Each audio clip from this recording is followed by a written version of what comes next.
Hello my dear students, welcome back to Magnet Brains. This is Saloni Pandey. So आज के हमारे इस लेक्चर में हम पढ़ने वाले हैं psychology and other disciplines. Chapter number 1 that is what is psychology हम पढ़ रहे हैं। एंड हमारे प्रीवियस लेक्चर में हमने डिस्कस किया था themes in research and application, यानी कि जब साइकोलॉजी में हम जो भी रिसर्च करते हैं, कैसे हम उसको अप्लाई करते हैं, रिसर्च कैसे होती है, ये सारा कुछ हम डिटेल में स्टडी कर चुके हैं हमारे प्रीवियस लेक्चर में। अब बारी आ जाती है कि साइकोलॉजी जो है वो बाकी दूसरे डिसिप्लिन्स के साथ में किस तरह से रिलेटेड है। हम ढेर सारे डिसिप्लिन्स को पढ़ते हैं, जैसे कि आपने हिस्ट्री पढ़ते होंगे, आप ज्योग्राफी पढ़ते होंगे, आप पॉलिटिकल साइंस पढ़ते होंगे, आपने सोशियोलॉजी पढ़ा होगा, आपने इकोनॉमिक्स पढ़ा होगा, आप अगर साइंस स्टूडेंट हैं, आप मेडिकल फील्ड में हैं, आप हेल्थ फील्ड में हैं और आप कंप्यूटर साइंस पढ़ते हैं, तो ये सारे डिसिप्लिन्स के साथ में साइकोलॉजी कैसे कनेक्टेड है। देखो, जब हमने साइकोलॉजी को पढ़ना स्टार्ट किया था तो हम सिर्फ एक छोटी सी डेफिनेशन जानते थे कि psychology is the study of mind और सोल। ठीक है, ये एक डेफिनेशन हम जानते थे। धीरे धीरे हम जैसे आगे बढ़े, मतलब आज आप साइकोलॉजी कहां पढ़ रहे हो, आप ह्यूमैनिटीज स्ट्रीम के अंदर पढ़ रहे हो, बट हमने धीरे धीरे ये एक चीज समझी कि साइकोलॉजी क्या है।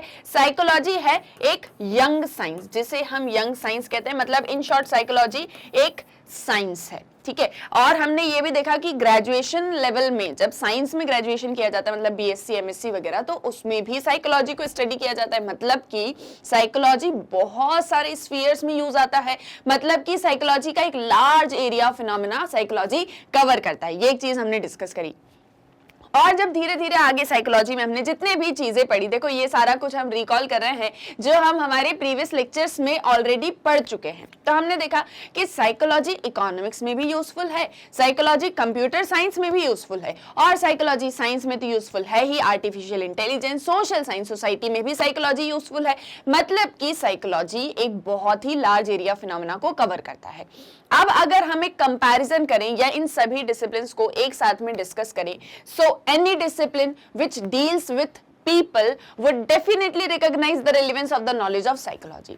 कोई भी डिसिप्लिन जो कि पीपल यानी ह्यूमंस के साथ में डील करता है, जो कि ह्यूमंस की बात करता है इंडिविजुअल लेवल पर, ठीक है, किस लेवल पर, इंडिविजुअल लेवल पर, उसे साइकोलॉजी की कितनी इंपॉर्टेंस है या साइकोलॉजिकल नॉलेज की कितनी ज्यादा इंपॉर्टेंस है, इस एक बात का तो पता ही होगा। जैसे कि आप साइकोलॉजी पढ़ रहे हो तो आप जानते हो कि साइकोलॉजी हमारी डे टू डे लाइफ में या इन जनरल कितनी ज्यादा यूजफुल है, ये एक चीज आप समझते हो। वैसे ही जितने भी डिसिप्लिन्स हैं जो ह्यूमंस या पीपल के साथ में डील कर रहे हैं, जैसे कि हम बात करें सोशल साइंस या आपका सोशियोलॉजी सब्जेक्ट या आपका इकोनॉमिक्स, तो ये सारी चीजें, और साथ ही साथ में science, computer science, artificial intelligence, ये सभी जो है साइकोलॉजी की इंपॉर्टेंस, उसकी रेलिवेंस को बहुत अच्छे से जानते हैं, बहुत अच्छे से पहचानते हैं। Next, similarly psychologist also acknowledge the relevance other disciplines in understanding human behaviour. साथ ही साथ में जो साइकोलॉजिस्ट है, मतलब यहां हमने क्या देखा कि जो डिफरेंट डिसिप्लिन्स हैं उन्हें ये पता है कि साइकोलॉजी की इंपॉर्टेंस क्या है, और साइकोलॉजी में जो साइकोलॉजिस्ट होते हैं वो ये भी जानते हैं कि ह्यूमन बिहेवियर को समझने में हमें और डिफरेंट डिसिप्लिन्स के बारे में पता होना चाहिए, जिन डिसिप्लिन्स की हम अभी यहां पर बात कर रहे थे, like economics, computer science, artificial intelligence, political science, etcetera etcetera. Now, this trend has led to the emergence of interdisciplinary approach in the field of psychology. अब ये जो एक ट्रेंड है जहां साइकोलॉजी जो है, यहाँ एक तरफ साइकोलॉजी है और यहाँ आपके बाकी दूसरे डिसिप्लिन्स है, तो साइकोलॉजी इनकी इंपॉर्टेंस को समझ रही है और ये साइकोलॉजी की इंपॉर्टेंस को समझ रहे हैं। तो ये जो एक पूरा ट्रेंड चल रहा है, इसकी वजह से साइकोलॉजी में डिफरेंट इंटरडिसिप्लिनरी अप्रोच जो है वो उनका इमर्जेंस स्टार्ट हो चुका है। And researchers and scholars in science, social science and humanities have felt the significance of psychology as a discipline. और जितने भी रिसर्चर्स हैं, जितने भी स्कॉलर्स हैं, चाहे साइंस में हो, चाहे सोशल साइंस में हो, चाहे ह्यूमैनिटीज में हो, सभी साइकोलॉजी की इंपॉर्टेंस, उसकी सिग्निफिकेंस को समझते हैं। अब ये जो इतना मैंने आपको इंट्रोडक्शन दिया, ये जो इतना मैंने इंपॉर्टेंस कहा, तो एग्जैक्टली इंपॉर्टेंस है क्या, कैसे हम जो है साइकोलॉजी को दूसरे डिसिप्लिन के साथ में कंपेयर करते हैं, कैसे हम उन्हें समझते हैं, इन सारी चीजों को हम यहाँ डिटेल में डिस्कस करेंगे। थोड़ा सा और समझे, सो जब हम ब्रेन या बिहेवियर को स्टडी करते हैं, साइकोलॉजी में हम क्या करते हैं, माइंड स्टडी करते हैं, बिहेवियर को स्टडी करते हैं, एंड साथ ही साथ में ह्यूमन के जो एक्सपीरियंसेस होते हैं हम उनको भी स्टडी करते हैं। ठीक है, अब हमने एक चीज डिस्कस करी कि आपका माइंड और आपका ब्रेन, ये दोनों एक दूसरे के जैसे सेम नहीं होते हैं, एक दूसरे पर इंटर डिपेंडेंट होते हैं। अब जब आप ब्रेन और बिहेवियर को स्टडी करते हो तो साइकोलॉजी जो है न्यूरोलॉजी का, मतलब आपके पूरे जो भी आपके नर्वस सिस्टम होते हैं, आपकी फिजियोलॉजी का, आपकी बॉडी कैसे वर्क करती है, बायोलॉजी आपके पूरा अपना जो बायोलॉजिकल पूरा कंपोजिशन है, आपके फिजिकल कैरेक्टरिस्टिक्स, आपके कंप्यूटर साइंस, मेडिसिन, इन सारी चीजों के नॉलेज को गेन करती है जब वो ब्रेन, बिहेवियर, एक्सपीरियंसेस, माइंड, इन चीजों को स्टडी करती है। तो मतलब साइकोलॉजी में सभी डिसिप्लिन की इंपॉर्टेंस है। और जब हम ह्यूमन बिहेवियर को पढ़ते हैं, मतलब जब हम सिर्फ ब्रेन बिहेवियर को पढ़ रहे हैं, आपका माइंड, आपका ब्रेन दोनों डिफरेंट है, ठीक है, और आपका बिहेवियर, जब उसे स्टडी कर रहे हैं तो इन चीजों को ध्यान में रखेंगे। जब ह्यूमन बिहेवियर को स्टडी कर रहे हैं, उसके मीनिंग को समझना चाहते हैं, कैसे ह्यूमन का बिहेवियर डेवलप होता है, कैसे ग्रो करता है, जब हम इन चीजों को स्टडी करते हैं तो हम उसके सोशो कल्चरल कंटेक्स्ट को ध्यान में रखते हैं, किस सोसाइटी में वो रहता है, किस कल्चर का वो पार्ट है, उस अकॉर्डिंग ही वो बिहेव करता है। जैसे हम सभी भी हैं, हम सभी भी बिहेव करते हैं, तो हमारी बिहेवियर कहीं ना कहीं, बिहेवियर क्या है, रिएक्शन और रिस्पॉन्सेस। बिहेवियर क्या है, आपका जो भी रिएक्शन होगा, जो भी रिस्पॉन्स होगा किसी पर्टिकुलर फिनोमेना को लेके, ठीक है। तो आप जैसा भी रिएक्ट करोगे, आप जैसा भी रिस्पॉन्स दोगे, ये किसी चीज के मतलब अगेंस्ट में आएगा, आप जिस सोसाइटी में रहते हो, आप जिस कल्चर का पार्ट हो। और साइकोलॉजी जो है इस एक चीज को स्टडी करने के लिए anthropology, sociology, social work, political science, economics, इन सारी चीजों को यूज करती है। जब साइकोलॉजी में मेंटल एक्टिविटीज को पढ़ा जाता है, मतलब माइंड, यहां हम बात कर रहे थे ब्रेन और बिहेवियर की, लेकिन जब हम माइंड को स्टडी करते हैं, जब हम मेंटल प्रोसेसेस, मेंटल एक्टिविटीज को स्टडी करते हैं, तो हम literary text, music, drama, psychological knowledge, literature, art, इन सारी चीजों को स्टडी करते हैं। अब ये आया एक न्यू फिनोमेना। अभी तक जो पढ़ रहे थे, मतलब अभी तक जितनी चीजें डिस्कस करी वो तो सारी समझ में आ रही होंगी, क्योंकि सब हमने प्रीवियस चैप्टर मतलब लेक्चर्स में पढ़ लिया है ऑलरेडी। अब एक नई चीज आई है कि जब मेंटल एक्टिविटीज को पढ़ते हैं तो म्यूजिक, आर्ट, ड्रामा, इन सारी चीजों को भी जो है ध्यान में रखा जाता है। मतलब म्यूजिक, आर्ट हो गया आपका, लिटरेचर हो गया आपका, ड्रामा हो गया, ये सब कुछ जो है किसी चीज का पार्ट है, साइकोलॉजी का ही पार्ट है। या साइकोलॉजी में इन सारी चीजों की भी इंपॉर्टेंस है। ये भी अपने आप में डिफरेंट डिफरेंट फील्ड्स होती हैं। क्लियर है? अब ये सभी कैसे आपस में एक दूसरे के साथ में रिलेटेड है, ये एक चीज को हम डिस्कस करेंगे। स्टार्ट करेंगे सबसे पहले फिलॉसफी के साथ में। Okay, so some of the major disciplines linked to the field of psychology are discussed below, जिसमें सबसे पहले है फिलॉसफी। फिलॉसफी के बारे में हम अभी तक सिर्फ इतना जानते हैं कि फिलॉसफी भी कोई एक डिसिप्लिन होता है, उसमें एग्जैक्टली क्या सारी चीजें परफॉर्म की जाती हैं इसका हमको ज्यादा नॉलेज नहीं है। अब ये फिलॉसफी कैसे साइकोलॉजी से रिलेटेड है, इस एक चीज को समझते हैं, और फिलॉसफी का मीनिंग क्या होता है इसे भी हम समझेंगे। ठीक है, now until the end of 19th century, certain concerns that are now part of the contemporary psychology, like what is the nature of the mind or how do humans come to know that they know their motivations, emotions, were the concerns of philosophers.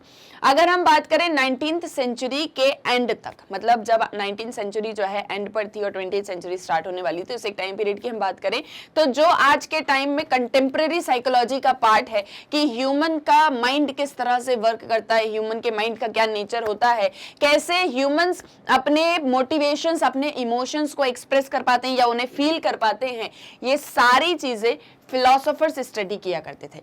आज जो हम psychology में study करते हैं वो सारी चीजें 19th century के एंड तक फिलॉसफी में फिलोसोफर्स स्टडी किया करते थे। What is philosophy? फिलॉसफी जहां पर हम ह्यूमन बॉडी को स्टडी करते हैं, किसी एक चीज को स्टडी करते हैं, ह्यूमन बॉडी को, वो कैसे जो है पूरी फंक्शन करती है, कैसे जो भी उसके पार्ट्स वगैरह होते हैं, ये सारी चीजें, मतलब बायो से डिफरेंट है, biology is different subject but philosophy is different subject. आज जहां हम साइकोलॉजी में ह्यूमन माइंड, उसके मेंटल प्रोसेसेस, बिहेवियर, एक्सपीरियंसेस, इन चीजों को स्टडी करते हैं, वो सारी चीजें बहुत पहले फिलॉसफी के अंदर स्टडी की जाती थी, जिसमें हम कहते हैं कि हम ह्यूमन बॉडी को स्टडी करते हैं। उसकी परफेक्ट डेफिनेशन कुछ इस तरह से है। ठीक है, in the later part of 19th century, Wundt and other psychologists adopted an experimental approach to these questions and contemporary psychology emerged. अब ये सारी चीजें, फिलॉसफी जो है इंडिया में भी बहुत मतलब अच्छे से जो है प्रिवेल कर रही थी। इंडिया में भी फिलॉसफी का अच्छा खासा जो है बेस हुआ करता था, बट क्योंकि इंडिया ज्यादातर जो है वो वेस्टर्न साइकोलॉजिस्ट से मतलब जो है इंस्पायर्ड था, या वेस्टर्न साइकोलॉजी की तरफ ज्यादा ध्यान दे रहा था, और अपने खुद के जो भी उसके अपने सारे चीजें ऑलरेडी प्रेजेंट प्रेजेंट है उन पर ज्यादा ध्यान नहीं दिया गया, जैसा कि हमने कब पढ़ा, जब हमने ये देखा कि कैसे जो है ये साइकोलॉजी का डिसिप्लिन इवॉल्व होता है, तो हमने उसमें वेस्टर्न डेवलपमेंट्स की बात करी। तो क्या होता है कि 19th सेंचुरी में, फिर लेटर पार्ट में 19th सेंचुरी के कुछ साइकोलॉजिस्ट रहते हैं जो कि एक एक्सपेरिमेंटल अप्रोच यूज करते हैं कंटेम्पररी साइकोलॉजी, और फिर इमर्ज होती, मतलब कि कुछ उनके एक्सपेरिमेंट्स होते हैं, कुछ उनके क्वेश्चंस होते हैं मेंटल प्रोसेसेस को लेके, माइंड को लेके, ह्यूमंस को लेके, और धीरे धीरे करके जो है साइकोलॉजी इमर्ज होती है।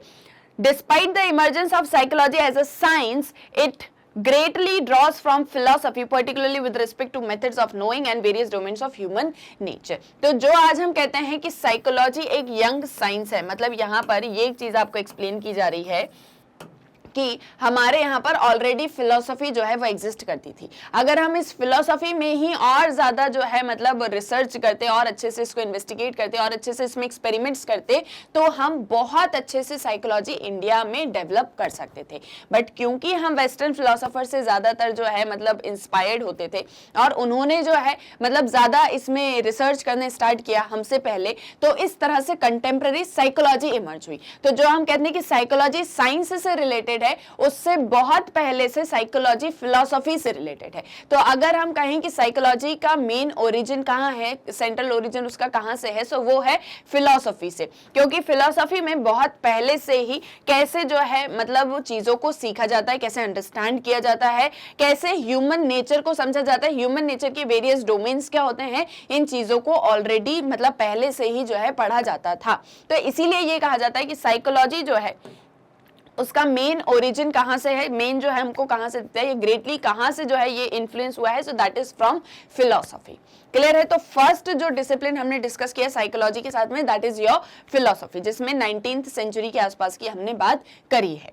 क्लियर है? नेक्स्ट जो आपकी थीम है दैट इज मेडिसिन। मेडिसिन या हेल्थ हम कहें, इससे कैसे साइकोलॉजी रिलेटेड है। So doctors have realised the maxim healthy body requires a healthy mind is actually true. Doctors आज के टाइम में एक मैक्सिम पर जो है बहुत ज्यादा बिलीव करने लगे हैं, that a healthy body requires a healthy mind. अगर आपका माइंड जो है वो हेल्दी रहेगा, अगर आप अच्छा सोचोगे, अगर आप पॉजिटिव रहोगे, अगर आपका माइंड हेल्दी है, तो ही आपकी बॉडी हेल्दी रहेगी। अभी तक हम फिलोसफी की बात करते हैं, अब हम आगे हेल्थ में या मेडिसिन वाले जो है स्फीयर में। मेडिसिन से कैसे साइकोलॉजी रिलेटेड है ये हम समझेंगे। तो डॉक्टर्स की हम बात कर रहे हैं कि डॉक्टर्स आज के टाइम में ज्यादा से ज्यादा बिलीव करते हैं। डॉक्टर्स क्या कहते हैं, आपको कोई चीज हो जाती है तो आप जाते हो डॉक्टर के पास में कि हमको ये प्रॉब्लम है, तो वो आपको दवाइयां लिख के दे देते हैं, आप घर चले जाते हो। ट्रीटमेंट लगता है तो ट्रीटमेंट दे देते हैं। बट धीरे धीरे जैसे जैसे साइकोलॉजी डेवलप हुआ, वैसे वैसे डॉक्टर्स ने भी बिलीव करना स्टार्ट किया कि सिर्फ और सिर्फ हर एक चीज का इलाज, वो बोलते हैं कि सिर्फ दवा ही नहीं होती हर एक चीज का इलाज, अगर आपका माइंड हेल्दी है तो आपकी बॉडी भी हेल्दी रहने वाली है। अब आज के टाइम में बहुत सारे हॉस्पिटल्स में, यानी लार्ज नंबर ऑफ हॉस्पिटल्स में साइकोलॉजिस्ट को एम्प्लॉय किया जाता है, यानी कि जो साइकोलॉजिस्ट होते हैं उन्हें जॉब पर रखा जाता है ताकि वो जो है पेशेंट्स की हेल्प कर सके। अब ये सारी चीजें कैसे होती हैं, कैसे साइकोलॉजी मेडिसिन से रिलेटेड है, इस एक चीज को समझते हैं। सो देखो, the role of psychologist in preventing people from engaging in health hazardous behaviours and in adhering to the prescribed doctors regimen are some of the important areas where the two disciplines have come together। अब देखो कैसे doctors क्या होते हैं, doctors आपको बताते हैं कि आपको जो है किस तरह से मेडिकेशन लेना है, आपको किस तरह से जो है मतलब क्या सारी चीजें करनी है ताकि आपको जो भी प्रॉब्लम है, जो भी डिसीज है, उससे आप रिकवर कर सको। साइकोलॉजिस्ट साथ में पेशेंट्स की हेल्प करते हैं ताकि वो इस तरह मतलब किसी भी ऐसे बिहेवियर में एंगेज ना हो जो अल्टीमेटली उनकी हेल्थ को हार्म करने वाला है। और डॉक्टर्स ने जिस भी तरह से रेजिमेंट प्रिस्क्राइब किया है उसको वो पूरी तरह से फॉलो करते हैं या नहीं, मतलब कि डॉक्टर्स आपकी बॉडी फिजिकल कैरेक्टरिस्टिक्स को ठीक कर रहे हैं और साइकोलॉजिस्ट आपके माइंड को। इस तरह से इससे एक मतलब ये जो एक पूरा तरीका है, इस तरह से साइकोलॉजी और मेडिसिन जो है वो एक दूसरे के साथ में आए हैं।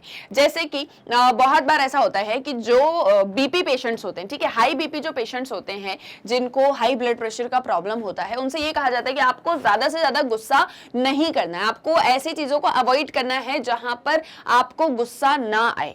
ठीक है, ये हम अक्सर बोलते हैं। तो ऐसा क्यों कहा जाता है, क्यों कहा जाता है? क्योंकि अगर वो ज्यादा गुस्सा करेंगे तो उससे और ज्यादा उनका ब्लड प्रेशर हाई हो जाएगा और अल्टीमेटली वो उनकी बॉडी को ही हार्म करने वाला है। तो डॉक्टर्स आपको बीपी कंट्रोल करने के लिए दवाइयां दे सकते हैं, बट साइकोलॉजिस्ट आपको बताएगा कि जब भी आपको गुस्सा आ रहा है तो आपको उस सिचुएशन से कैसे अपने आप को जो है बाहर लेके आना है ताकि आपका बीपी हाई ना हो। तो आपने बहुत बार ऐसा सुना होगा या बहुत बार ऐसा देखा भी होगा कि जब भी आपको गुस्सा आता है तो ये कहा जाता है कि आप काउंटिंग करो, आप 1 to 10 तक काउंटिंग करो। अब इसका ऐसा कोई भी रिलेशन नहीं है कि यहाँ पर जो है काउंटिंग करने से गुस्सा कम हो जाता है, मतलब ऐसा कुछ नहीं है कि मैथ्स के साथ में कोई रिलेशन है। जस्ट इट्स लाइक कि हम आपके माइंड को डाइवर्ट कर दे रहे हैं। जैसे आपको बहुत गुस्सा आ रहा था, बहुत गुस्सा आ रहा था और एकदम से वहां से आपने जैसे ही सोचा कि नहीं मुझे गुस्सा नहीं करना, और आपने अपने मन में ही जो है 1 2 3 4 ऐसे काउंट करना स्टार्ट किया, आपने लंबी गहरी सांस लेना स्टार्ट करी, तो आपका जो भी है ना, मतलब जो भी आपका गुस्सा था वो थोड़ा सा काम डाउन हो जाएगा। आपका माइंड क्योंकि वहां से डाइवर्ट हो चुका है।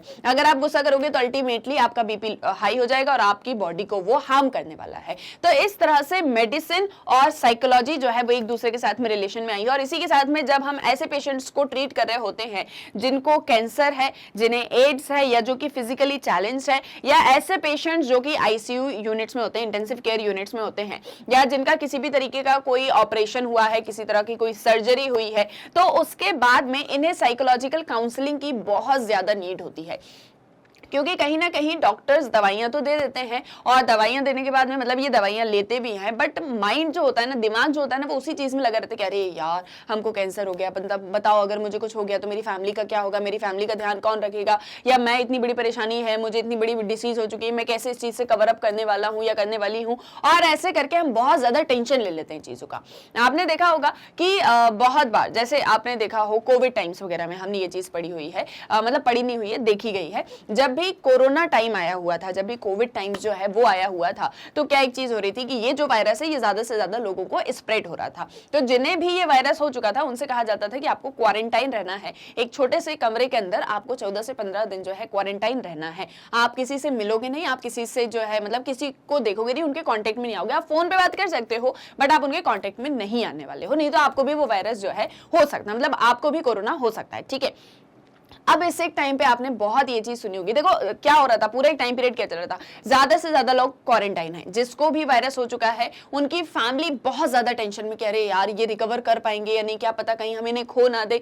जो भी लोग घर में थे, कुछ लोग एंजॉय कर रहे थे, जिसके घर में किसी भी तरह की कोई प्रॉब्लम नहीं थी, वो अपने पूरे लॉकडाउन पीरियड को जो है बहुत अच्छे से एंजॉय कर रहे थे। लेकिन इसके बाद में जिनकी फैमिलीज में थोड़ा सा भी टेंशन का माहौल था, तो हमको इन जनरल ये एक चीज सुनने को मिलती थी अक्सर कि आपको पॉजिटिव रहना है। आपको अगर कोविड हो भी जाता है तो भी आपको पॉजिटिव रहना है, आपको ऐसे सोचना है कि मैं रिकवर कर लूंगा, क्योंकि जब ये मोटिवेशन आपके अंदर आएगी तब आप अपनी चीजों के साथ में, अपने डिसीजेस, आपके वायरस के साथ में जो है डील कर सकते हो। और जब आप मतलब आपके अंदर जब ये एक जोश आ जाता है ना कि हाँ मैं बिल्कुल ठीक हो सकता हूं, मुझे कुछ नहीं हुआ है, तो आप उस एक चीज में सक्सेसफुल हो जाते हो। जैसे आपको एक एग्जांपल मैंने बताया था द लास्ट लीफ वाला, कि कैसे वो जो एक लड़की रहती है जिसको ऐसा लगता है कि अब जब ये इस पेड़ की आखिरी पत्ती भी गिर जाएगी तो मेरी भी डेथ हो जाएगी क्योंकि मैं इतना ज्यादा बीमार हो चुकी हूँ। बट उसकी सिस्टर क्या करवाती है कि वहां पर जो विंडो होती है उस पे वो जो लास्ट लीफ बचती है उस पेड़ के ऊपर, उस ट्री के ऊपर, उसको पेंट करवा देती। तो जो लीफ है वो तो गिर जाती है क्योंकि बहुत ज्यादा जो है हवा चल रही होती है, बारिश आ रही होती है, बट उस लड़की को ऐसा लगता है कि क्योंकि वो विंडो पे जो है लीफ को पेंट करवा दिया जाता है तो उसको ऐसा लगता है कि अरे ये लीफ अभी तक है यहाँ पर, तो मतलब मैं भी सर्वाइव कर सकती हूँ, और उसके बाद में वो भी रिकवर कर जाती है। तो आपके अंदर एक मोटिवेशन होना, एक थोड़ी सी भी अगर आपको कहीं से भी इंस्पिरेशन, मोटिवेशन मिल जाती है, थोड़ा सा भी अगर आप पॉजिटिव रहते हो, तो अल्टीमेटली आप बड़ी बड़ी चीजों में भी जो है मतलब वो बोलते हैं ना कि आप सक्सेसफुल हो सकते हो, आपको जो है जीत मिल सकती है। तो इसीलिए जब भी डॉक्टर्स इस तरह के पेशेंट्स के साथ में डील करते हैं, जो भी इन सारी चीज़ों मतलब इस तरह के डिसीजेज अगर उन्हें हो गए हैं या कोई भी तरह का उन्होंने टेंशन ले लिया है, तो अल्टीमेटली यहाँ पर जो है साइकोलॉजिस्ट की या साइकोलॉजिकल काउंसलिंग की बहुत ज़्यादा नीड हो जाती है। And successful doctor looks at the psychological as well as physical wellbeing of the patients. और जो भी एक सक्सेसफुल डॉक्टर होता है वो हमेशा एक अपने पेशेंट के मेडिकल मतलब एस्पेक्ट्स को तो देखता ही है, बट साथ ही साथ में उसके साइकोलॉजिकल फिनोमेना को भी ध्यान में रखता है। मतलब कि सिर्फ बॉडी को ही ठीक नहीं करना है बल्कि आपके माइंड को भी हेल्दी रखना है। तो इसीलिए यहाँ पर साइकोलॉजी और मेडिसिन, ये जो दो डिसिप्लिन्स है, ये एक दूसरे के साथ में आते हैं। क्लियर है। नेक्स्ट है आपका economics, political science and sociology. यहाँ पर हम इन तीनों डिसिप्लिन को साथ में डिस्कस करेंगे, ठीक है। इनको जो है सिस्टर सोशल साइंस डिसिप्लिन्स भी कहा जाता है, सगी बहनें हैं ये तीनों। इकोनॉमिक्स, पॉलिटिकल साइंस और सोशियोलॉजी, आपने इन तीनों के बारे में थोड़ा बहुत तो पढ़ा होगा। इकोनॉमिक्स भी आप जानते होंगे, पॉलिटिकल साइंस भी जानते होंगे, सोशियोलॉजी भी जानते होंगे। नहीं जानते होंगे तो चिंता करने की बात नहीं है, मैं हूं यहाँ पर, सारी चीजों को बता दूंगी, हर एक चीज का मीनिंग भी हम डिस्कस करेंगे, ठीक है। अब देखो, क्योंकि ये सिस्टर सोशल साइंस डिसिप्लिन्स हैं और ये तीनों ही जो हैं कंसिडरेबली साइकोलॉजी से ही ड्रॉप हुई है या साइकोलॉजी के साथ में ही एनरिच होती हैं, या इन तीनों डिसिप्लिन्स में ही साइकोलॉजी का एक बहुत ही इंपॉर्टेंट रोल है। मतलब ये कह सकते हैं कि इन तीनों को साइकोलॉजी के बिना नहीं देख सकते, इन तीनों में ही साइकोलॉजी बहुत ज्यादा इंपॉर्टेंट है। किन तीनों में? ये तीनों बहनों में, इकोनॉमिक्स, पॉलिटिकल साइंस और सोशियोलॉजी में। Now, psychology has contributed a great deal to the study of micro level economic behavior, particularly in understanding consumer behavior, saving behavior, and in decision making. अब एक एक करके तीनों को देखेंगे, पहले साइकोलॉजी इकोनॉमिक्स के साथ में, फिर साइकोलॉजी पॉलिटिकल साइंस के साथ में, फिर साइकोलॉजी सोशियोलॉजी के साथ में। तो साइकोलॉजी और इकोनॉमिक्स की अगर हम बात करें, economics is all about your कि आपकी जो भी इकोनॉमी है, जो भी आपकी कंट्री है, जो भी आपका रीजन है, उसमें किस एक तरीके का प्रोडक्शन होता है, कौन से गुड्स प्रोड्यूस होते हैं, उनको हम कैसे डिस्ट्रीब्यूट करते हैं, कौन उन्हें कंज्यूम करता है, डिमांड किस एक चीज की है, सप्लाई कैसी हो रही है, प्राइजेस क्या है कॉमोडिटीज के, मनी सप्लाई कैसा हो रहा है, ये सारी चीजें, बैंकिंग, क्रेडिट, ये सब कुछ आपके आता है इकोनॉमिक्स के अंदर। ये बहुत ही बेसिक मीनिंग मैंने आपको बताया, ठीक है। अब देखो, साइकोलॉजी जो है वो इकोनॉमिक्स में किस तरह से यूजफुल है। साइकोलॉजी इकोनॉमिक्स के अंदर माइक्रो लेवल इकोनॉमिक बिहेवियर को स्टडी करती है कि किस तरह से जो भी हमारी इकोनॉमी के पूरे पीपल हैं वो कैसे बिहेव करते हैं, ठीक है। मतलब बिहेवियर को स्टडी कर रहा, कौन से बिहेवियर को? इकोनॉमिक बिहेवियर को। जैसे कैसे कि जैसे कंज्यूमर का बिहेवियर कैसा है, कंज्यूमर का सेविंग बिहेवियर कैसा है, कंज्यूमर कैसे डिसीजंस लेता है। जैसे फॉर एग्जांपल, जस्ट सपोज कि आज के टाइम में जो है टी जो होती है ना, आपकी जो चाय पत्ती होती है, मान लो चाय पत्ती के रेट्स जो हैं वो बहुत हाई हो जाए, बहुत हाई हो जाए। और रेट कब हाई होते हैं? जब डिमांड बहुत ज्यादा हो और सप्लाई बहुत कम हो। यानी कि चाय पत्ती की जो डिमांड है, जो आपकी ये टी है, इसकी जो डिमांड है ये बहुत ज्यादा है। मतलब कि मान लो आपके पास में सप्लाई कितनी है, आपके पास में सप्लाई है सिर्फ 10, सप्लाई है सिर्फ 10 और डिमांड है आपके पास में 30। मतलब आपके पास में जस्ट सपोज 10 टॉफीज हैं, बट चाहिए कितने लोगों को? 30 लोगों को। तो आप क्या करोगे? आप इसका रेट बढ़ा दोगे। आप पहले जस्ट सपोज ये हम 10 रुपीज में देते थे, अब हमने इसको कर दिया 60 रुपीज। अब हमने इसको क्या कर दिया? 60 रुपीज कर दिया। तो अब ये जो 30 पीपल थे, इनमें से कुछ ही लोग हैं जो इस टी को, जो ये आपकी चाय पत्ती है, इसको खरीद पाएंगे, ठीक है। अब हमने क्या किया, जब हमने देखा कि चाय पत्ती के रेट जो है वो बहुत ज्यादा बढ़ रहे हैं, तो हमने उसका सब्स्टिट्यूट ढूंढा। हमने सब्स्टिट्यूट ढूंढा कॉफी। जस्ट सपोज चाय पत्ती की बहुत ज्यादा रेट हो जाए और इतना ज्यादा, मतलब इतने ज्यादा प्राइस हो जाए, अब आप सोचोगे 60 रुपीज है तो हम तो आराम से खरीद सकते हैं। ये जस्ट मैंने आपको एक एग्जाम्पल दिया है। इतनी बड़ी इकोनॉमी है, इतनी ज्यादा डिमांड होगी, सप्लाई बहुत कम होगी, तो हम क्या करते हैं? प्राइसेस को बढ़ा देते हैं। तो लोग क्या करते हैं? सब्स्टिट्यूट ढूंढते हैं कि अब यार चलो चाय ना सही, कॉफी पी के काम चला लेंगे। तो क्या करने लग जाते हैं? कॉफी को परचेस करने लग जाते हैं। तो ये जो डिसीजन मेकिंग होती है एक कंज्यूमर की, ये डिसीजन किसने लिया? ये कंज्यूमर का डिसीजन है। तो कैसे कंज्यूमर डिसीजन लेता है, कैसे कंज्यूमर सेविंग करता है? मतलब जैसे फॉर एग्जांपल, जस्ट सपोज आपको 10,000 रुपीज जो है आपके घर में जितनी भी इनकम है वो आती है, इसमें से आपके सारे खर्चे मिला के आपकी मम्मी जस्ट सपोज हर महीने 2,000 रुपीज सेविंग करती है, जस्ट सपोज। तो कैसे सेविंग बिहेवियर होता है, कैसे जो है लोग जो है सेविंग कर पाते हैं? मतलब इतना, मतलब जैसे 2,000 रुपीज अगर हम माने तो उनके पास में एक्स्ट्रा है, वो इसको खर्चा क्यों नहीं करते, वो कैसे उसको सेव कर लेते हैं, ठीक है। सेविंग बिहेवियर को समझना कि सेविंग कब की जाती है, कैसे की जाती है, कैसे कंज्यूमर के बिहेवियर को समझ रहा, कंज्यूमर की डिमांड क्या है। देखो, आप उसी चीज को प्रोड्यूस करोगे इकोनॉमी के अंदर जिसकी डिमांड होने वाली, जिसकी डिमांड नहीं होगी हम उसको क्यों प्रोड्यूस करेंगे। जस्ट सपोज आज के टाइम में सबसे ज्यादा डिमांड है पेट्रोल को लेके, या पेट्रोल की अगर हम बात ना करें, किसी कमोडिटी की बात करें, मतलब पेट्रोल भी एक कमोडिटी है, बट जस्ट सपोज हम यहाँ पर बात करें क्लोथ्स की। आज के टाइम में क्लोथ्स की बहुत ज्यादा डिमांड है, बहुत ज्यादा। सबको जो है कपड़े चाहिए, सबको कपड़े खरीदने, अच्छे अच्छे फैशन वाले, डिजाइन वाले, सबको अच्छे अच्छे कपड़े खरीदने। पर आप उन्हें शूज ऑफर करो,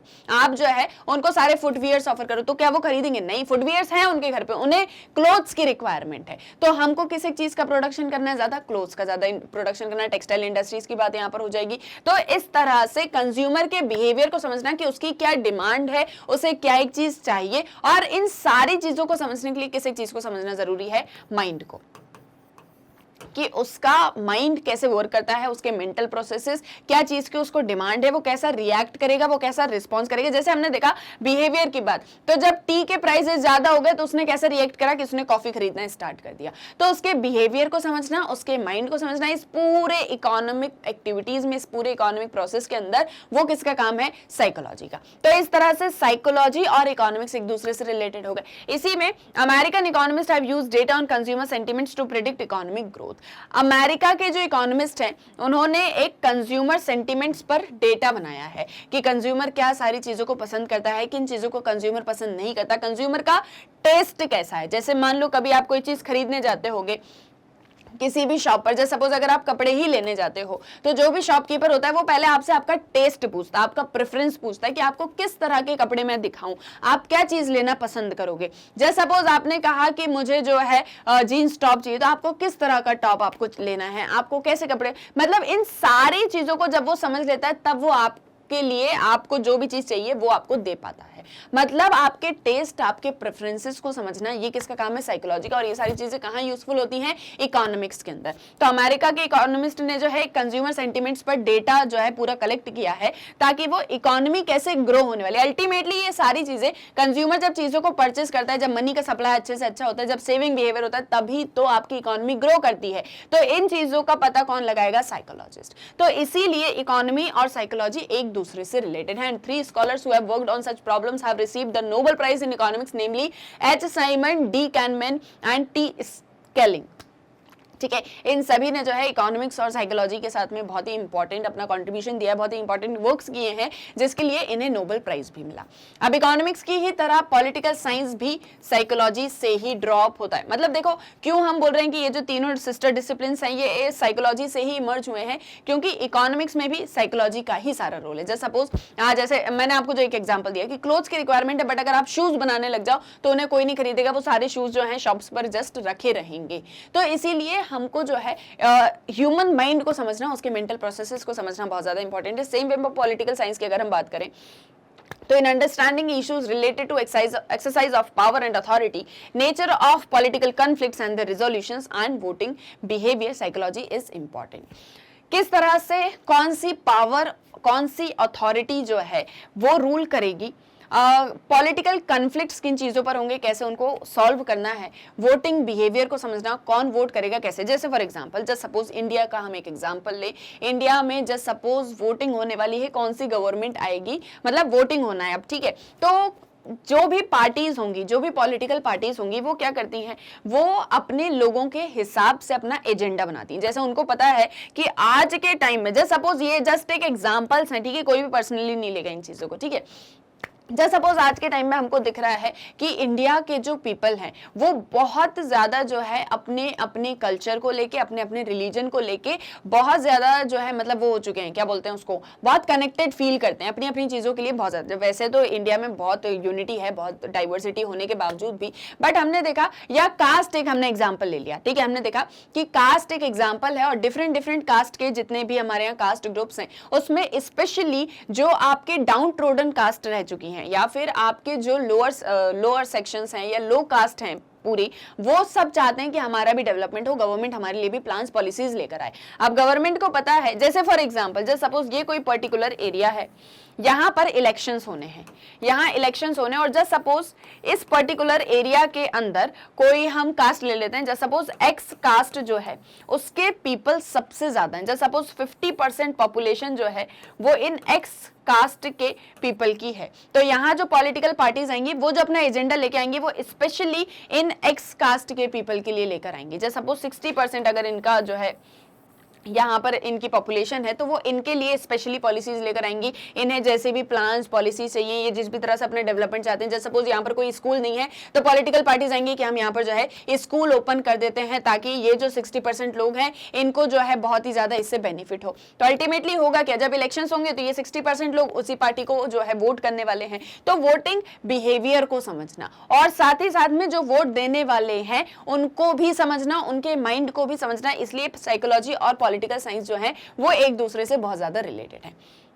पीपल किसे वोट देंगे, जैसे फॉर एग्जांपल अगर हम पॉपुलेशन को ही थोड़ा सा बाइफरकेट करें तो जो आपके यंग पॉपुलेशन है जो 18 प्लस हुई है और आपके मैक्सिमम 35 ईयर्स तक, 35 ईयर्स से लेके 65 ईयर्स तक और 65 प्लस जितने भी लोग हैं, तो ये बेसिकली किसको ज्यादा से ज्यादा जो है मतलब इनका माइंड को समझना कि ये किसकी तरफ ज्यादा जा रहे हैं। आज की पॉपुलेशन सबसे ज्यादा किसी चीज को चाहती है, उन चीजों पर अगर पॉलिटिकल पार्टीज एजेंडा बनाती हैं, उनको लेके प्लान्स पॉलिसीज लेकर आती हैं और उन्हें इंप्लीमेंट भी करती हैं, तो जो भी पीपल होंगे वो नहीं वोट देंगे। जैसे फॉर एग्जांपल मान लो कल को कोई गवर्नमेंट आ जाए और वो बोले कि हम ज्यादा से ज्यादा लोगों को एम्प्लॉयमेंट देने वाले हैं, हम ज्यादा से ज्यादा जो है आपको रोजगार देंगे, आपको नौकरी देंगे और अच्छी नौकरी देंगे, तो लोग क्या करेंगे, उसको ज्यादा वोट देंगे।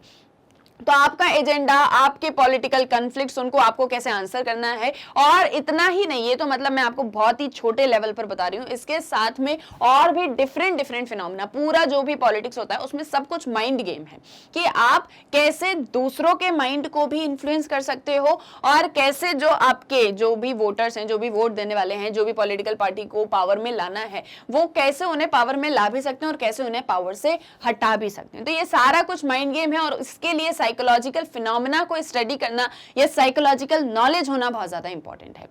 Sociology and psychology come together to explain and understand the behavior of individuals within different socio-cultural context। देखो इकोनॉमिक्स हमने समझा, पॉलिटिकल साइंस भी हमने समझा, जहां हम पावर की बात करते हैं, अथॉरिटी की बात करते हैं, जहां हम गवर्नमेंट की बात करते हैं, that is all about your political science. और ये मैं बहुत ही जनरल आइडिया आपको दे रही हूँ, ठीक है। अब सोशियोलॉजी की हम बात करें, सोशियोलॉजी जहां हम सोसाइटी को स्टडी करते हैं, किसको स्टडी करते हैं, सोसाइटी को। जिस भी सोसाइटी में हम सभी रहते हैं, जैसे हम सभी इंडियन सोसाइटी में रहते हैं तो हम इंडियन सोसाइटी को स्टडी करते हैं सोशियोलॉजी के अंदर, वेस्टर्न सोसाइटी को स्टडी करते हैं, और ये सारी सोसाइटी ह्यूमन से ही मिलके बनी हुई है। तो इसीलिए सोशियोलॉजी और साइकोलॉजी एक दूसरे से बहुत ज्यादा कनेक्टेड हैं। जहां हम इंडिविजुअल बिहेवियर को स्टडी करते हैं उसके सोशो कल्चरल कंटेक्स्ट में, यानी जिस भी सोसाइटी में आप रहते हो, जिस भी कल्चर का आप पार्ट हो, वो कैसे आपको इन्फ्लुएंस करता है या कैसे आपके बिहेवियर को, इंडिविजुअल के बिहेवियर को कहीं ना कहीं जो है इन्फ्लुएंस कर रहा होता है। तो इस एक चीज को हम समझते हैं सोशियोलॉजी और मतलब सोशियोलॉजी एंड साइकोलॉजी जब साथ में आते हैं तब। ये भी हुआ यहां तक क्लियर में। तो इकोनॉमिक्स, पॉलिटिकल साइंस और सोशियोलॉजी तीनों एक दूसरे से रिलेटेड हैं और तीनों साइकोलॉजी से ही इमर्ज होते हैं। सोसाइटी को अगर हम समझ रहे हैं या सोसाइटी को अगर हम पढ़ रहे हैं, सोसाइटी में जो ह्यूमंस रहते हैं उन्हें अगर हम पढ़ रहे हैं, तो उन ह्यूमंस के माइंड को पढ़ना बहुत ज्यादा इंपॉर्टेंट है। पॉलिटिकल साइंस में हम पावर, अथॉरिटी, गवर्नमेंट, इन सारी चीजों की बात करते हैं। इन सभी को चूज करने वाले कौन है, ह्यूमंस। तो यहाँ भी ह्यूमन माइंड को समझना बहुत ज्यादा इंपॉर्टेंट है। इकोनॉमिक्स में हम जितना भी प्रोडक्शन कर रहे हैं किसके लिए कर रहे हैं, ह्यूमंस के लिए। अगेन ह्यूमन माइंड को समझना बहुत ज्यादा इंपॉर्टेंट है। तो सिर्फ माइंड ही नहीं बट उनके मेंटल प्रोसेसेस, उनके बिहेवियर, उनके एक्सपीरियंसेस, हर एक चीज को समझना हमारे लिए बहुत ज्यादा इंपॉर्टेंट हो जाता है। ये आया यहाँ तक समझ में, आई होप इतने में कोई डाउट नहीं होगा। देखो बहुत ही सिंपल सी हैं सारी चीजें, कुछ ऐसा बहुत ज्यादा डिफिकल्ट सी चीज अभी आई नहीं है, तो बेसिक ही हमको यहाँ पर क्लियर करना है। जैसा कि पहले भी बोल चुकी हूँ कि चैप्टर 1 जो है आपका सारा वो बेसिक्स पर ही है, कि आपको बेसिक क्लियर हो, एक जनरल आइडिया आपको मिल जाए साइकोलॉजी के बारे में, और डिटेल्स में हम हमारे नेक्स्ट चैप्टर्स में डिस्कस करेंगे ही। Next, issues related to socialization. आप कैसे जो है सोसाइटी में एक दूसरे के साथ में सोशलाइज हो जाते हो, कैसे हम बोलते हैं ना कि वो 4 लोग क्या कहेंगे, तो ये 4 लोग कौन है, ये 4 लोग हमेशा हमारी लाइफ को अफेक्ट क्यों करते हैं, इस एक चीज को भी हम साइकोलॉजी के अंदर पढ़ते हैं। ग्रुप को पढ़ना, सभी के बिहेवियर को, जब भी हम किसी ग्रुप में होते हैं, इंटर ग्रुप कॉन्फ्लिक्ट्स को पढ़ना, यानी इन शॉर्ट सोसाइटी को डिटेल में हम साइकोलॉजी के अंदर स्टडी करते हैं। मतलब वहां सोशियोलॉजी, साइकोलॉजी दोनों इंपॉर्टेंट हो जाते हैं। नेक्स्ट जो आपका डिसिप्लिन है दैट इज कंप्यूटर साइंस। अब हमने हमारे प्रीवियस लेक्चर में एक चीज डिस्कस करी कि ह्यूमन माइंड भी कंप्यूटर की ही तरह वर्क करता है, ठीक है, ये हम डिस्कस कर चुके हैं, ठीक है। सो कैसे ह्यूमन माइंड कंप्यूटर की तरह वर्क करता है ये आपको यहाँ जानने को मिलेगा जब हम कंप्यूटर साइंस और साइकोलॉजी को एक दूसरे के रिलेशनशिप को समझेंगे, ठीक है।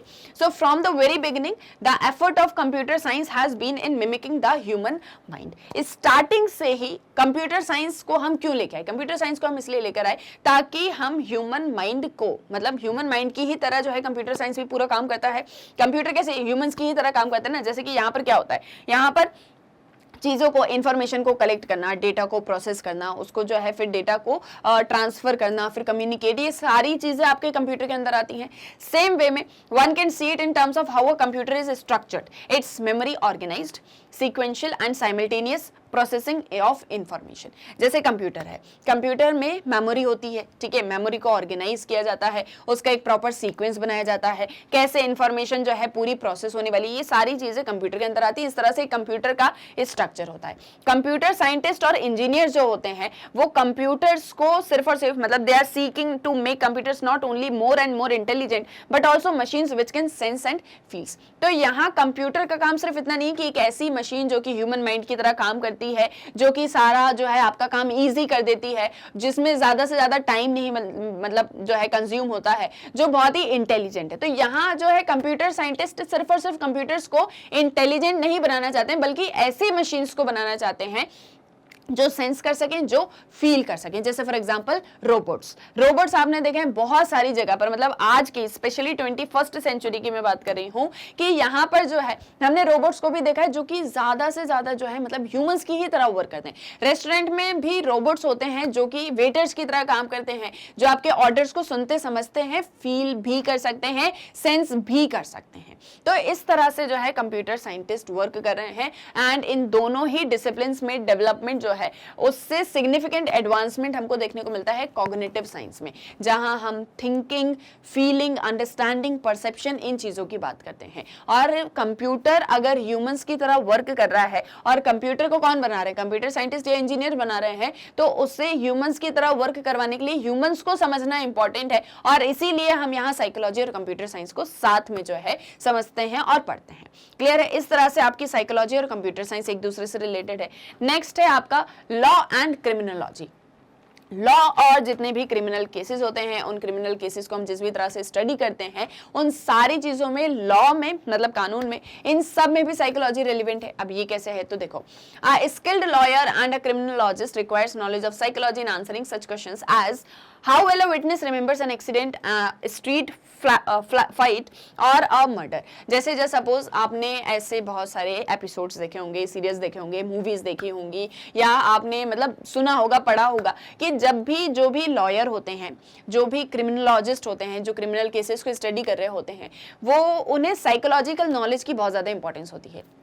साइकोलॉजिकल नॉलेज का मतलब क्या कि ह्यूमन माइंड कैसे काम कर रहा है, ह्यूमन माइंड का नेचर क्या है, ह्यूमन माइंड कैसे मेमोरी जो है मतलब कैसे मेमोराइज कर सकता है चीजों को, कैसे लर्न कर सकता है, कैसे चीजों को समझ सकता है, कैसे अंडरस्टैंड कर सकता है, कैसे फील कर सकता है। ठीक है, ये सारी चीजें किसके अंदर आती हैं, साइकोलॉजी के अंदर। और साइकोलॉजिकल नॉलेज इन लोगों को होना इसलिए बहुत ज्यादा इंपॉर्टेंट है ताकि वो कुछ इस तरह के क्वेश्चंस के आंसर अपने जो भी उनके मतलब जो भी जिससे भी वो इंक्वायरी कर रहे हैं उससे ले सकें। जैसे कि कोई भी विटनेस है, कोई भी एक्सीडेंट हुआ, उसमें हमने किसी को विटनेस बनाया कि हाँ आपने जो है देखा था, आपको सारी चीजें याद हैं, या कोई भी केस में जो भी जिससे भी हम जो है क्वेश्चंस पूछ रहे हैं, तो कैसे उसको वो एक्सीडेंट ध्यान में रहेगा। कोई स्ट्रीट फाइट हुई है तो वो फाइट में क्या हुआ, किसने क्या चीज कही थी, उसको वो पूरा आर्ग्यूमेंट ध्यान में रहे, पूरा मतलब वर्ड टू वर्ड आपको ध्यान में नहीं रहेगा, बट एग्जैक्टली एक आइडिया, एक जनरल आइडिया आपके मन में रहेगा।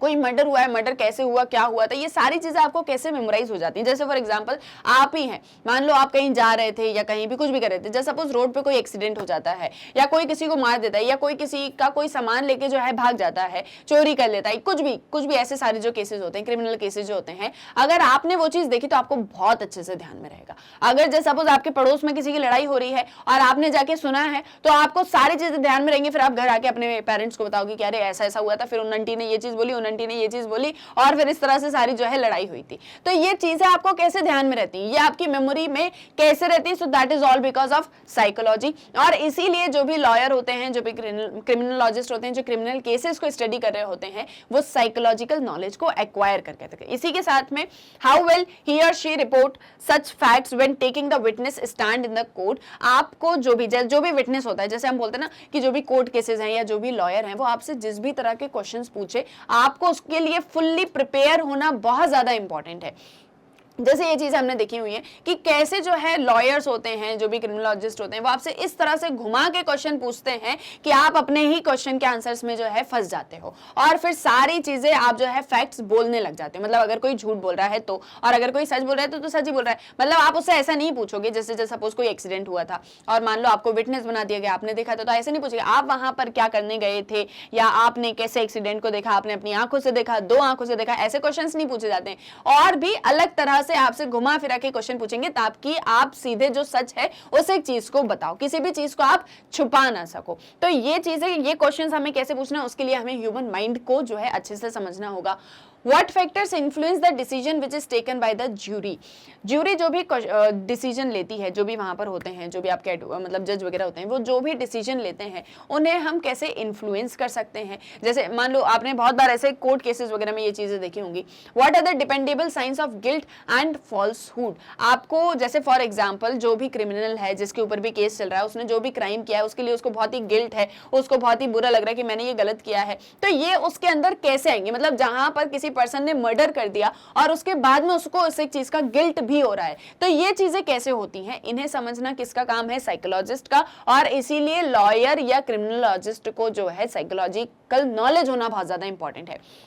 Because all these answer to which would help the legal system of the country in the future, क्योंकि ये जो सारे आंसर्स होंगे, इन क्वेश्चंस के जो आंसर होंगे वो अल्टीमेटली लीगल सिस्टम को हेल्प करेंगे किस एक चीज में, किसी भी चीज, मतलब जो भी यहाँ पर जो भी क्राइम केस चल रहा है या जो भी सर्च चल रही है उसमें हेल्पफुल होने वाले हैं। सो इसीलिए जो भी आपके लॉयर्स होते हैं, जो भी आपके क्रिमिनोलॉजिस्ट होते हैं, जो भी क्रिमिनल केसेस को स्टडी कर रहे होते हैं, वो डिटेल में साइकोलॉजिकल नॉलेज को एक्वायर करके रखते हैं।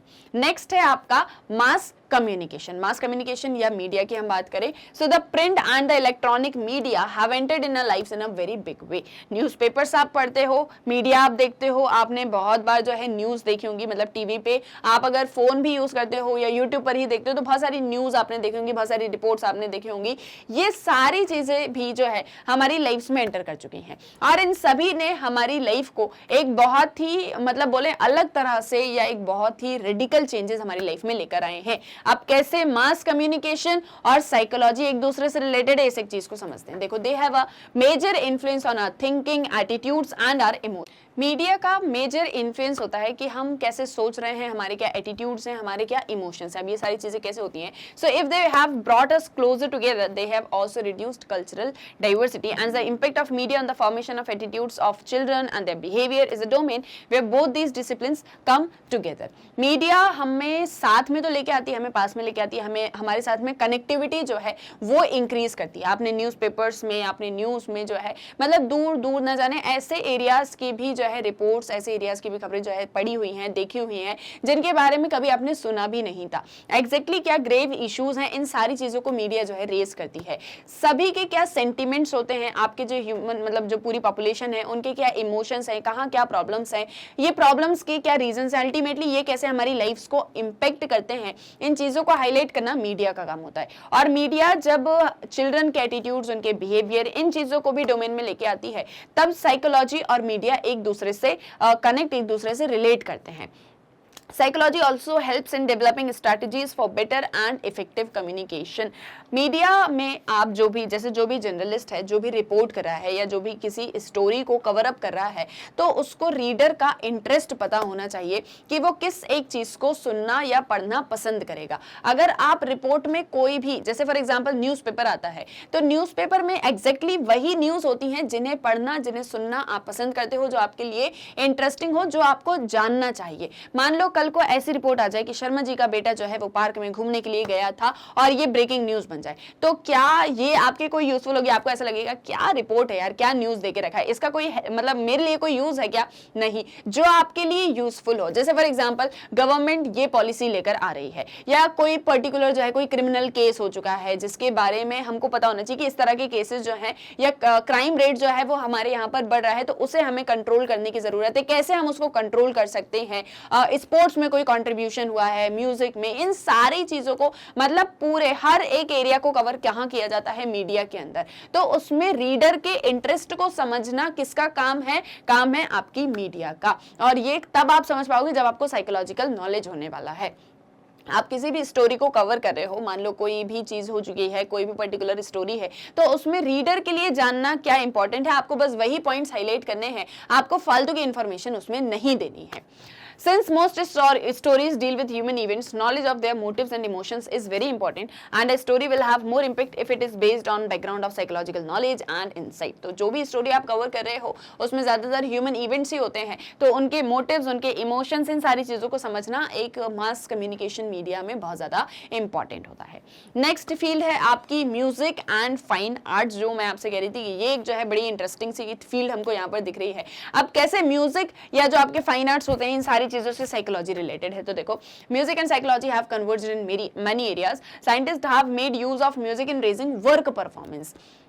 आपकी वर्क परफॉर्मेंस को इंक्रीज करने में साइंटिस्ट आज के टाइम में म्यूजिक की बात करते हैं कि अगर आप म्यूजिक को यूज करते हो तो आप बहुत अच्छे से परफॉर्म कर पाओगे। जैसे आपने देखा होगा बहुत सारे जिम, क्लब, आप जब योगा कर रहे होते हो तो हम अक्सर म्यूजिक यूज करते हैं, वहां पर किसी भी तरीके का म्यूजिक जो है, साउंड जो है, कोई भी सॉन्ग जो है उसको लगाए रखते हैं। जैसे फॉर एग्जांपल कभी कभी आपके अंदर मोटिवेशन नहीं आता होगा तो आप कोई मोटिवेशनल सॉन्ग सुनते होंगे, है ना। अक्सर हम यूट्यूब पर सर्च करते हैं मोटिवेशनल सॉन्ग, फिर वो सॉन्ग सुन के जो तो जोश आता है मन के अंदर। मान लो कभी कभी पढ़ाई नहीं हो रही है, ठीक है, टाइम टेबल नहीं बन पा रहा है, टाइम टेबल है उसको फॉलो नहीं कर पा रहे हैं, और किसी भी तरीके का मतलब वो एक होता है ना कि एग्जाम है पर डर नहीं लग रहा है ना, एग्जाम आने वाले हैं पर यार मुझे फील ही नहीं आ रही कि मेरे एग्जाम आने वाले हैं, तो अक्सर हम क्या करते हैं किसी मोटिवेशनल सॉन्ग, किसी मोटिवेशनल म्यूजिक सॉन्ग, मतलब किस ऐसी चीज को हम देख लेते हैं, सुन लेते हैं, जिसके बाद में हमारे अंदर जो तो जोश आता है, फिर तो मतलब रात भर में पूरी पढ़ाई हो जाती है एग्जाम को लेके। तो ये जो सारी चीजें हैं ये कैसे आपका माइंड म्यूजिक से रिलेटेड, और इसमें साइंटिस्ट भी जो है प्रेशर करते हैं कि आप म्यूजिक को यूज करते हो तो आपका वर्क परफॉर्मेंस अच्छा हो सकता है। Music or emotions, these are another area in which a number of studies have been carried out. Music और emotions कैसे एक दूसरे से रिलेटेड है और ये दोनों कैसे जो है मतलब ये किस तरह से वर्क करते हैं, इसको लेके बहुत सारी स्टडीज हो रही हैं। जैसे अक्सर हमने देखा है कि सॉन्ग्स को सुन के हम या तो बहुत ही फ्रेश, बहुत ही अच्छा फील करते हैं, या कभी कभी हम बहुत ही ज्यादा सैड हो जाते हैं अगर सैड सॉन्ग सुन लिया है आपने तो, ठीक है। And musicians in India have recently started experimenting with what they call music therapy. और आज के टाइम में इंडिया में म्यूजिशियंस हैं जो म्यूजिक थेरेपी की बात करते हैं कि जहां हम म्यूजिक के थ्रू, ठीक है, म्यूजिक के थ्रू, गाने के थ्रू, सॉन्ग के थ्रू, आपके जो भी इंस्ट्रूमेंट्स हैं उन सारी चीजों के थ्रू हम किसी को थेरेपी भी प्रोवाइड कर सकते हैं। सो ये एक नया जो है नॉलेज डिसिप्लिन एस्टैब्लिश हो रहा है, and in this they use different raga for curing certain physical elements. बहुत सारे आपके फिजिकल एलिमेंट्स को करेक्ट करने के लिए जिसमें किसी तरह का कोई प्रॉब्लम है उसमें राग वगैरह को भी यूज किया जाता है। मतलब आपकी ह्यूमन बॉडी, आपके फिजिकल कैरेक्टरिस्टिक्स में, आपके ऑर्गन्स में भी किसी भी तरीके का कोई भी दिक्कत है, कोई भी परेशानी है, तो म्यूजिक के थ्रू भी उसको करेक्ट किया जाता है, जिसे म्यूजिक थेरेपी जो है म्यूजिशियंस कहते हैं। And the efficacy of music therapy still remains to be proven. और ये कितनी ज्यादा मतलब जो है इसकी एफिकेसी है, कितना ज्यादा इफेक्टिव है, इन चीजों को लेकर आज भी रिसर्च चल रही है, क्योंकि ये जो डिसिप्लिन है ये धीरे धीरे इमर्ज हो रहा है, इसकी इंपॉर्टेंस जो है वो धीरे धीरे इमर्ज हो रही है। तो इस तरह से आपका साइकोलॉजिकल फिनोमेना, आपका psychological knowledge music and fine art से रिलेटेड है। नेक्स्ट जो डिसिप्लिन है that is architecture and engineering. अब भैया इंजीनियरिंग और आर्किटेक्चर में कैसे साइकोलॉजी यूजफुल है? सो क्या हो रहा है कि the relationship between psychology and architecture and engineering wood appear improbable, but such is actually not the case. Ask any architect, he or she must satisfy his or her clients by providing mental and physical space through her design and satisfy aesthetically. Just suppose आपका जो मतलब आपका कोई नया घर जो है बन रहा है, कोई न्यू हाउस आपका बन रहा है, आपके पेरेंट्स और आप मतलब आपकी जितनी भी फैमिली है आपके लिए कोई नया घर बना है, तो उसके लिए आपने किसी आर्किटेक्ट को बुलाया कि भैया हमको जो है पूरा डिजाइनिंग बताओ, आप कैसे जो है हमारा घर बना के दोगे। तो ऐसा नहीं कि जस्ट सपोज उसने ये आपको डिजाइन दे दिया बना के और उसने कहा कि ऐसे आपका जो है घर बनेगा और ये यहाँ पर ऐसे रहेगा, ऐसे, ठीक है। बचपन में हम सभी ऐसे ही घर बनाया करते थे, तो उसने बोला ऐसे घर बनेगा और आपने कहा कि हाँ अच्छा है, आपने बना के दिया तो अच्छा होगा। नहीं, आपके अपने टेस्ट होते हैं।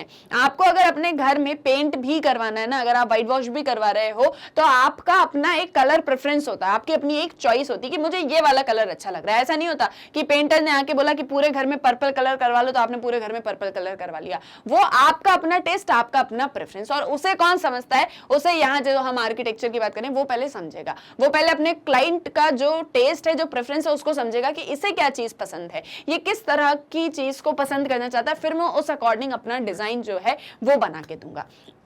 तो इस तरह से अपने क्लाइंट्स को सेटिस्फाई करना aesthetically, that is also the work of architectures, और इसके लिए भी आपको साइकोलॉजिकल नॉलेज होना बहुत ज़्यादा इंपॉर्टेंट है। इंजीनियर्स की अगर हम बात करें तो इंजीनियर जो होते हैं वो ह्यूमन हैबिट्स को बहुत ज़्यादा ध्यान में रखते हैं जब भी वो प्लान करें। जैसे फॉर एग्जांपल अगर हम बात करें कि रोड्स बननी है, हाईवेज कंस्ट्रक्ट होने हैं, स्ट्रीट्स जो हैं उसमें हमको प्लानिंग वगैरह सारा कुछ करना है, तो उसमें आपके जो भी ह्यूमंस हैं, जो भी उनकी हैबिट्स हैं, उनकी किस तरह के टेस्ट हैं, वो किन चीज़ों को प्रेफर करते हैं, वो चीज़ें बहुत ज़्यादा ध्यान में रखी जाती हैं। And psychological knowledge helps in a big way in designing of all mechanical devices and displays. And to sum up, psychology is located at the intersection of many fields of knowledge pertaining to human functioning. और इस तरह से psychology का जो knowledge है वो हम ढेर सारे डिसिप्लिन्स में उसको जो है इम्प्लीमेंट कर सकते हैं। जैसे यहाँ पर हमने डिस्कस करा, हमने स्टार्ट किया था फिलॉसफी के साथ में कि फिलॉसफी के साथ में कैसे जो है साइकोलॉजी आपका रिलेटेड है। इसके बाद में हमने 3 सिस्टर डिसिप्लिन्स की बात करी, that is your economics, political science and sociology. Economics, political science and sociology, इस एक चीज़ को हमने डिस्कस किया। हमने म्यूजिक की बात करी, फाइन आर्ट्स की हमने बात करी, हमने आर्किटेक्चर इंजीनियरिंग की बात करी, हमने मेडिसिन की बात करी, ठीक है, देन योर कंप्यूटर साइंस, ठीक है, इसके बाद में मास मीडिया या मास कम्युनिकेशन, इसके बाद में इंजीनियरिंग, और ढेर सारी डिफरेंट फील्ड्स जहां पर साइकोलॉजिकल नॉलेज होना आपके लिए बहुत ज़्यादा इंपॉर्टेंट है। अगर आप ह्यूमंस के साथ में डील करने वाले हो, इन सभी फील्ड्स में हम ह्यूमंस के साथ में डील करते हैं। म्यूजिक की हम बात करें, ह्यूमंस के ही लिए होती है, आर्किटेक्चर ह्यूमंस के ही लिए है, मेडिसिन ह्यूमंस के लिए है, कंप्यूटर बनाए ह्यूमंस के लिए, मास कम्युनिकेशन ह्यूमंस के लिए, इंजीनियरिंग ह्यूमंस के लिए, हर एक चीज़ पीपल से रिलेटेड है, हर एक चीज़ ह्यूमंस से रिलेटेड है। और जब हम ह्यूमंस के साथ में डील करने वाले हैं, पीपल के साथ में डील करने वाले हैं, तो साइकोलॉजिकल नॉलेज होना हमारे लिए बहुत बहुत बहुत ज्यादा इंपॉर्टेंट है। और साइकोलॉजी जो है वो ढेर सारी फील्ड्स के साथ में इस तरह से इंटरसेक्ट करती है, इस तरह से जो है एक दूसरे से कनेक्टेड होती है, जिसके थ्रू ह्यूमंस फंक्शन करते हैं। तो इसीलिए साइकोलॉजिकल नॉलेज होना बहुत ज्यादा इंपॉर्टेंट है। और ये ढेर सारे डिफरेंट फील्ड्स के साथ में, ये भी अभी भी हमने ऐसा कहें कि हमने शायद 20 to 30% डिस्कस की हैं फील्ड्स को। इसके अलावा और भी ढेर सारी फील्ड्स हैं जिसके साथ में साइकोलॉजी जो है रिलेटेड है, कनेक्टेड है। क्लियर है? आई होप यहां तक भी क्लियर हो गया होगा एंड कोई भी डाउट नहीं होगा। स्टिल कोई भी डाउट है तो आप कमेंट सेक्शन में पूछ सकते हैं। सो जो हम डिस्कस कर रहे थे कि कैसे साइकोलॉजी दूसरे डिसिप्लिन के साथ में कनेक्टेड है, वो क्लियर हो गया होगा। ठीक है, अब कोई भी डाउट है, कोई भी सजेशन है, कोई भी आपका अपना एग्जाम्पल है रिलेटेड टू दिस चैप्टर या साइकोलॉजी, सो वो आप कमेंट सेक्शन में बता सकते हो। आपके सभी डाउट्स को मैं वहां भी आंसर कर दूंगी। और अब हम मिलेंगे हमारे नेक्स्ट वीडियो लेक्चर में, जहां हम डिस्कस करेंगे साइकोलॉजिस्ट एट वर्क। अब बस जाते जाते एक और चीज की, मैग्नेट ब्रेन्स की वेबसाइट को कैसे एक्सेस करना है। तो जैसे कि आप जानते हो सभी लेक्चर्स आपको यूट्यूब पर मिल ही जाते हैं, साथ ही साथ में मैग्नेट ब्रेन्स का जो ऐप है उसे भी प्ले स्टोर से डाउनलोड किया, उसमें भी सभी लेक्चर्स मिल जाएंगे। आप विजिट करना है वेबसाइट को, जहां सब कुछ सीक्वेंस वाइज है, जहां सब कुछ chapter wise, class wise, book wise है, और बिना किसी प्रॉब्लम के सारे लेक्चर्स आपको मिल जाएंगे। सो आपको जस्ट एक बहुत ही छोटा सा काम करना है, गूगल पे जाना है, एंटर करना है www.magnetbrains.com। जैसे ये एंटर करोगे आपके सामने ये magnet brains education platform open हो जाएगा। यहाँ सभी कोर्सेज, सभी क्लासेस के सारे लेक्चर्स अवेलेबल हैं। आपको जस्ट क्लास या कोर्स चूज करना है, देन उससे रिलेटेड सारे सब्जेक्ट के वीडियोस आ जाएंगे। स्क्रॉल करोगे और भी वीडियोस देखने को मिलेंगे, सभी के नीचे वॉच नाउ का बटन है। अब आपको जो भी सब्जेक्ट स्टडी करना है, वॉच नाउ पे क्लिक किया, उससे रिलेटेड यहाँ चैप्टर वाइज वीडियोस आएंगे, चैप्टर पे क्लिक करोगे उससे रिलेटेड सब टॉपिक्स आ जाएंगे, सभी के आगे वॉच नाउ का बटन है। आपको जो भी टॉपिक स्टडी करना है, वॉच नाउ पे क्लिक किया और ये वीडियो ओपन। अब यहाँ से नेक्स्ट वीडियो देखना है, नेक्स्ट वीडियो पर क्लिक करो। ये नहीं देखना है कुछ और सब्जेक्ट, कोई और चीज पढ़नी है, यहाँ से कैंसिल कर दो। सो बहुत ही इजीली आप मैग्नेट ब्रेन्स की वेबसाइट को एक्सेस कर सकते हैं। यहाँ आपको मिलती है 100% फ्री ऑनलाइन एजुकेशन बिना किसी पेड सब्सक्रिप्शन के, और वो भी क्वालिटी कंटेंट और बेस्ट टीचर्स के साथ में। सो आई होप सारी चीजें क्लियर हो गई होंगी। तो आप फटाफट वीडियो को लाइक कर दो, शेयर कर दो और चैनल को सब्सक्राइब करना मत भूलना। अब हम मिलेंगे हमारे नेक्स्ट वीडियो लेक्चर में। Thank you very much.